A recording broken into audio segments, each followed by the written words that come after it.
नमस्कार, आप देख रहे हैं कैपिटल टीवी का खास शो महाराष्ट्र फाइल्स। आपके साथ मैं हूं परवीन शेख। आपको बताएंगे कैसे फिर शिंदे ने दिया उद्धव को बड़ा जख्म, क्यों शिंदे के बयान से विपक्ष हुआ परास्त, तहव्वुर राणा पर क्या बोला हाईकोर्ट, मंदिरों में क्यों लागू हुआ ड्रेस कोड और मुंबई में पानी की किल्लत पर क्या है बीएमसी का ऐलान। इसके अलावा जानेंगे कौन किसकी बढ़ा रहा है टेंशन, कौन किसे दे रहा है चुनौती। साथ ही आपको इन सभी खबरों से कराएंगे रूबरू। लेकिन तमाम बड़ी खबरों में आगे बढ़ने से पहले एक नजर डालते हैं महाराष्ट्र की टॉप हेडलाइंस पर। तेज तर्रार महिला नेता ने उद्धव ठाकरे को दिया तगड़ा झटका, प्रवक्ता बनते ही शिंदे गुट में हो गई शामिल। उद्धव ठाकरे की शिवसेना यूबीटी में बवाल, पूर्व सांसद ने अपनी ही पार्टी के नेताओं पर उठाए गंभीर सवाल। महाराष्ट्र की महायुति सरकार में सब ठीक है, गठबंधन में फूट की अफवाहों पर बोले एकनाथ शिंदे, विपक्ष का प्लान हुआ फेल। तहव्वुर राणा पर कोर्ट का बड़ा बयान, बोले अंतर्राष्ट्रीय स्तर पर जुड़े हैं तार। महाराष्ट्र के कई मंदिरों में ड्रेस कोड लागू, श्रद्धालुओं से पारंपरिक और शालीन कपड़े पहनने की अपील। खबरों में सबसे पहले बात उद्धव को लगे झटके की। शिवसेना यूबीटी को एक बड़ा झटका लगा है। पार्टी ने जिस महिला नेता को 4 दिन पहले प्रवक्ता नियुक्त किया था, वो संजना घाटी शिंदे गुट में शामिल हो गई है। बीएमसी चुनावों को देखते हुए हाल ही में उद्धव ठाकरे की अगुवाई वाली शिवसेना यूबीटी ने मीडिया प्रवक्ताओं की नियुक्ति की थी। संजना घाटी अपने पति संजय घाटी के साथ एकनाथ शिंदे की शिवसेना में शामिल हो गए। इसे शिंदे गुट के ऑपरेशन टाइगर का हिस्सा माना जा रहा है। संजना घाटी की गिनती शिवसेना यूबीटी के मजबूत महिला प्रवक्ताओं में होती थी। संजना और उनके पति के साथ काफी कार्यकर्ताओं के शिवसेना से जुड़े होने पर डिप्टी सीएम एकनाथ शिंदे ने उद्धव ठाकरे पर तंज भी कसा। उन्होंने कहा कि शिवसेना मालिकों की नहीं बल्कि कार्यकर्ताओं की पार्टी है, मैं भी आपकी तरह एक आम कार्यकर्ता हूं। संजना घाटी ने शिंदे गुट में जाने के बाद एक बड़ा बयान दिया। उन्होंने कहा, उद्धव ठाकरे अपने आसपास के लोगों की गलत सलाह के आधार पर गलत फैसले ले रहे हैं। विधानसभा चुनाव में गलत उम्मीदवारों को टिकट दिए गए, जिससे मेरे क्षेत्र के कई नेता और कार्यकर्ता निराश हैं। घाटी ने कहा कि जब प्रवक्ताओं की सूची जारी की गई थी तो मेरा नाम पहले गायब था और बाद में जोड़ा गया। मैंने ऐसा क्या गलत किया कि मुझे बाहर रखा गया। मुंबई में बीएमसी चुनाव अक्टूबर महीने में होना जो है वो संभावना जताई जा रही है। मुंबई महानगर पालिका में लंबे वक्त से उद्धव ठाकरे की अगुवाई वाली शिवसेना का कब्जा रहा, लेकिन जिस तरह से नेता पार्टी छोड़ रहे हैं उसे उद्धव ठाकरे गुट के लिए बड़े झटके के तौर पर देखा जा रहा है। मुंबई में आखिरी बार बीएमसी चुनाव 2017 में हुए थे। इसके बाद चुनाव तब उद्धव की अगुवाई वाली शिवसेना ने 84 सीटें जीती थी। विधानसभा चुनावों में करारी हार और शिंदे गुट के मजबूत होने के बाद उद्धव ठाकरे के सामने बीएमसी को भी बचाना बड़ी चुनौती बन गया है। बीएमसी में चुनी हुई बॉडी का कार्यकाल खत्म होने से अभी प्रशासक कामकाज देख रहे हैं। जिस तरह से उद्धव ठाकरे के नेता उनका साथ छोड़ रहे हैं, ऐसे में वो पार्टी में अकेले रह गए और एक तरह से उद्धव ठाकरे ने जो वक्त पर स्टैंड लिया है उससे भी हिंदू नेताओं में उनके खिलाफ नाराजगी है। इसलिए बार बार कहा जा रहा है कि उद्धव ठाकरे गलत फैसले ले रहे हैं, जिससे पार्टी में वो बिल्कुल अकेले पड़ते हुए दिखाई दे रहे हैं। खबरों में आगे का रुख करते हैं और बात उद्धव ठाकरे की ही करते हैं, क्योंकि उद्धव ठाकरे की पार्टी में अंदरूनी बवाल भी शुरू हो चुका है। शिवसेना यूबीटी के नेता और पूर्व सांसद चंद्रकांत खैरे ने पार्टी नेता अंबादास दानवे पर निशाना साधा। चंद्रकांत खैरे ने कहा कि पिछले साल महाराष्ट्र के औरंगाबाद यानी छत्रपति संभाजीनगर लोकसभा सीट से हार के लिए दानवे जिम्मेदार हैं। मराठवाड़ा इलाके के दिग्गज नेता ने कहा, उन्होंने शिवसेना यूबीटी अध्यक्ष उद्धव ठाकरे से एमएलसी दानवे की 2 बार शिकायत की। वो दानवे मेरी लोकसभा चुनाव की हार के लिए जिम्मेदार है, उन्हें यानी इस पर कुछ फैसले लेने होंगे। शिव सैनिकों को लगता है कि वो एडजस्टमेंट करते हैं। औरंगाबाद से 4 बार के सांसद चंद्रकांत खैरे ने कहा कि उन्होंने मध्य महाराष्ट्र के मराठवाड़ा में शिवसेना को खड़ा करने के लिए कड़ी मेहनत की, यहां तक कि जेल भी गए।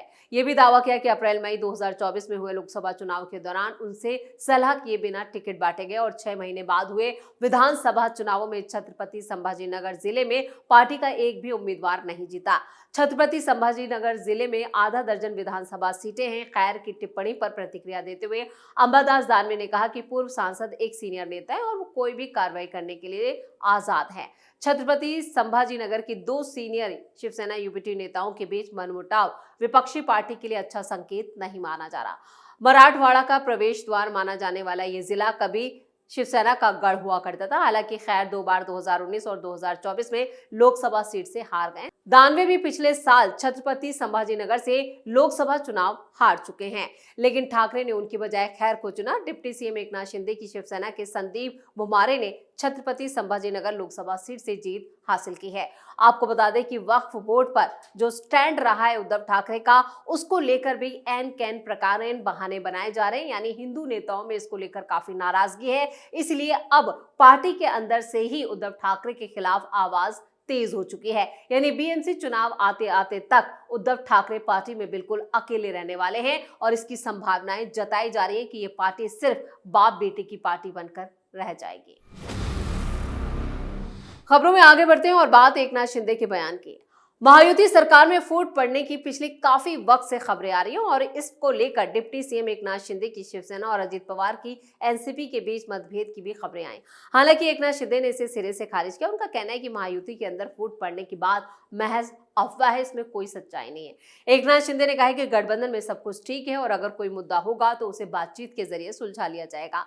मीडिया से बात करते हुए डिप्टी सीएम एकनाथ शिंदे ने कहा, महायुति में कोई कलह नहीं है, सब कुछ ठीक है, हम काम करते हैं और शिकायत नहीं करते। गठबंधन में दरार और अजित पवार की शिकायत मैंने केंद्रीय गृह मंत्री अमित शाह से नहीं की। मैं ऐसी फालतू हरकतें नहीं करता। अगर कोई शिकायत होगी तो हम बातचीत के जरिए इसे सुलझा लेंगे। दरअसल ये खबरें आ रही थी कि शिंदे ने अमित शाह से अजीत पवार के बारे में शिकायत की है और इसको लेकर अजीत पवार ने मीडिया से कहा था, अगर एकनाथ शिंदे को कुछ कहना है तो वो सीधे मुझसे या राज्य के मुख्यमंत्री देवेंद्र फडणवीस से बात करें। हमारे बीच अच्छे संबंध हैं। उन्होंने ये भी कहा कि सभी को अटकलों के बजाय फैक्ट पर ध्यान देना चाहिए। कहा जा रहा है कि शिवसेना पवार के पास अटकी अपनी मंत्रालयों से जुड़ी फाइलों को मंजूरी देने में देरी से नाखुश है। साथ ही वो सीएम फडणवीस के एकनाथ शिंदे के नेतृत्व वाली पिछली सरकार द्वारा लिए गए फैसलों को पलटने से भी नाखुश है। शनिवार को पुणे में अमित शाह और डिप्टी सीएम एकनाथ शिंदे के बीच एक अहम बैठक हुई थी और इस बैठक को महाराष्ट्र की महायुति सरकार में फंड आवंटन को लेकर चल रही खींचतान से जोड़कर देखा जा रहा है।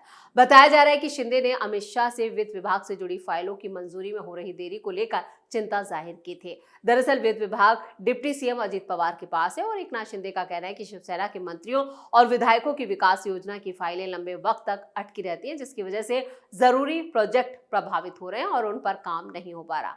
उन्होंने सहयोगियों के बीच समानता और पारदर्शिता की बात को दोहराते हुए कहा कि फंड बंटवारे और फाइल मंजूरी में निष्पक्षता होनी चाहिए। वहीं इस मामले पर बीजेपी नेता और राज्य के पूर्व मंत्री मुनगंटीवार का भी बयान सामने आया। उन्होंने कहा, एकनाथ शिंदे एक अच्छे नेता हैं। वो अमित शाह के सामने शिकायतें उठाने के लिए इस तरह के तरीकों का इस्तेमाल नहीं करेंगे। शिंदे ऐसे नेता हैं जो शाह के सामने मामले को उठाने का इंतजार नहीं करेंगे, वो सीधे अजित पवार से बात करेंगे। और खबरों में अब बात तहव्वुर राणा की। मुंबई 26/11 मास्टरमाइंड तहव्वुर राणा को पटियाला हाउस की स्पेशल एनआईए कोर्ट ने 18 दिनों की रिमांड पर भेजा है। रिमांड नोट में लिखा है कि साजिश की सीमा भारत से बाहर तक फैली है। कोर्ट ने कहा कि यह साजिश सिर्फ भारत तक सीमित नहीं है, इसके तार अंतर्राष्ट्रीय स्तर तक जुड़े हैं। कई शहरों को टारगेट किया गया था, जिसमें भारत के कई शहर सहित दिल्ली को भी निशाना बनाया गया। तहव्वुर राणा और उनके साथियों की गई रेकी की जांच जरूरी है। कोर्ट ने यह भी कहा कि तहव्वुर राणा उन सबूतों से रूबरू कराना जरूरी है जो उसके द्वारा की गई रेकी यानी जांच पड़ताल से जुड़े हैं। गवाहों, फोरेंसिक और दस्तावेजी सबूतों से उसका सामना जरूरी है। कोर्ट ने कहा कि गवाहों और दूसरे सबूतों के साथ उसका आमना सामना कराना जरूरी है और गहराई से पूछताछ की जरूरत है। साजिश गहरी है, इसलिए तह तक पहुंचने के लिए पुलिस हिरासत में लगातार पूछताछ जरूरी है। बताया जा रहा है कि एनआईए उसके फोन पर हुई बातचीत का रिकॉर्ड खंगाल रही है। इनमें ज्यादातर आरोपी डेविड हेडली के साथ है। जांचकर्ताओं को शक है कि इस बातचीत में दाऊद भी शामिल हो सकते हैं, इसके संकेत मिले हैं। एनआईए का मानना है कि मुंबई हमलों की योजना 2005 से बनाई जा रही थी। राणा भी उस योजना का हिस्सा था। और खबरों के आखिर में बात महाराष्ट्र के मंदिरों की। महाराष्ट्र के कई मंदिरों के ट्रस्ट धीरे धीरे ड्रेस कोड लागू कर रहे हैं ताकि धार्मिक स्थलों की गरिमा और पवित्रता बनी रहे। यही वजह है कि पूजा स्थलों को प्रबंधन करने वाले न्यायियों ने दिशा निर्देश जारी कर भक्तों से शालीन और पारंपरिक कपड़े पहनने का आग्रह किया है। पुणे के प्रसिद्ध चिंचवड देवस्थान ट्रस्ट ने हाल ही में एक परामर्श किया जिसमें मोरगांव, थेऊर, सिंधीटेक और पिपरी चिनवड जैसे मंदिरों में श्रद्धालुओं से शालीन और पारंपरिक कपड़े पहनने की अपील की गई। ट्रस्ट का कहना है कि ड्रेस कोड जरूरी नहीं है, बल्कि श्रद्धा और शिष्टाचार बनाए रखने की एक सम्मानजनक अपील है। मुंबई के प्रसिद्ध श्री सिद्धिविनायक मंदिर ने भी इस साल जनवरी में ड्रेस कोड की घोषणा की थी। वहीं रत्नागिरी जिले के 50 मंदिरों में पहले ही ड्रेस कोड लागू हो चुका है, जहां प्रवेश द्वारों पर नोटिस लगाए गए हैं जो अनुचित कपड़ों से परहेज की अपील करते हैं। अहिल्यानगर में भी कम से कम 16 मंदिरों ने भी हुए जीन्स, स्कर्ट, शर्ट जैसे कपड़ों पर रोक लगाती है। हिंदू जन जागृति समिति और महाराष्ट्र मंदिर महासंघ इन कोशिशों को पूरे राज्य में लागू करने की दिशा में काम कर रहे हैं। उन्होंने शिरडी और शनि सिंगणापुर जैसे प्रसिद्ध मंदिरों में भी ड्रेस कोड को लागू करने की मांग की। मुंबई की वनिता सोमवंशी की पहल का समर्थन करते हुए यहाँ पे जो श्रद्धालु हैं वो इसकी पहल का समर्थन भी कर रहे हैं। मंदिरों में श्रद्धा के साथ जाना चाहिए, ये श्रद्धालुओं का कहना है। आपत्तिजनक कैप्शन वाली टी-शर्ट या फटी जींस पहनना मर्यादा के अनुकूल नहीं है। ड्रेस कोड लागू करना धार्मिक स्थलों की गरिमा और सांस्कृतिक परंपरा की रक्षा की एक कोशिश है। हिंदू मंदिरों के अलावा गुरुद्वारों में भी शामिल कपड़े पहनने वालों को ही अंदर जाने की अनुमति दी जाती है। हालांकि बाकी मंदिरों में इसे कैसे और किस हद तक लागू किया जाए, इस पर चर्चा जारी है। यानी धीरे धीरे महाराष्ट्र के सभी मंदिरों में ड्रेस कोड लागू होगा और ड्रेस कोड में वही अंदर जा पाएंगे, वही भगवान के दर्शन कर पाएंगे जो सलीके के कपड़े पहने होंगे। यानी यहाँ पर अगर आप फटे हुए कपड़े पहने हैं, जीन्स, स्कर्ट या इस तरह के कपड़ों के साथ आप भगवान के दर्शन नहीं कर पाएंगे। इसको लेकर एक कमेटी भी बनाई जा रही है और आगे कैसे दिशा निर्देश होंगे वो कुछ दिनों में साफ हो जाएगा। इसी के साथ महाराष्ट्र फाइल्स में खबरों का सिलसिला यही खत्म करते हैं। बाकी खबरों के लिए आप जुड़े रहिए कैपिटल टीवी के साथ। वीडियो को लाइक करें, शेयर करें और कैपिटल टीवी को सब्सक्राइब जरूर करें। नमस्कार।